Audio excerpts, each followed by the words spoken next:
ملک بھر میں یوم دفاع پاکستان قومی جوش و جذبے سے منایا جا رہا ہے۔ یہ دن ہمیں جذبہ حب الوطنی کے ساتھ دشمن سے مقابلے کا سبق سکھاتا ہے۔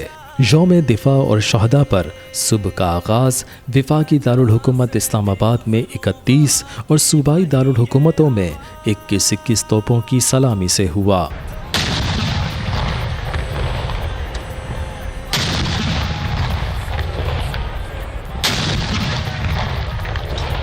یوم دفاع کا آغاز نماز فجر کے بعد ملک کی ترقی و خوشحالی اور مقبوضہ کشمیر کو انڈیا کے چنگل سے آزاد کرانے کے لیے مساجد میں خصوصی دعائیں مانگی گئیں۔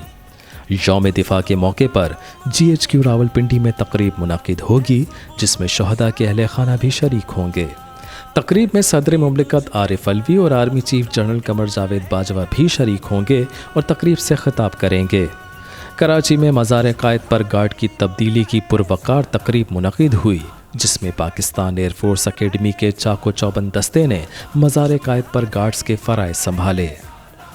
اس موقع کی مناسبت سے تقریب کے مہمان خصوصی air officer commanding Asghar Khan تھے۔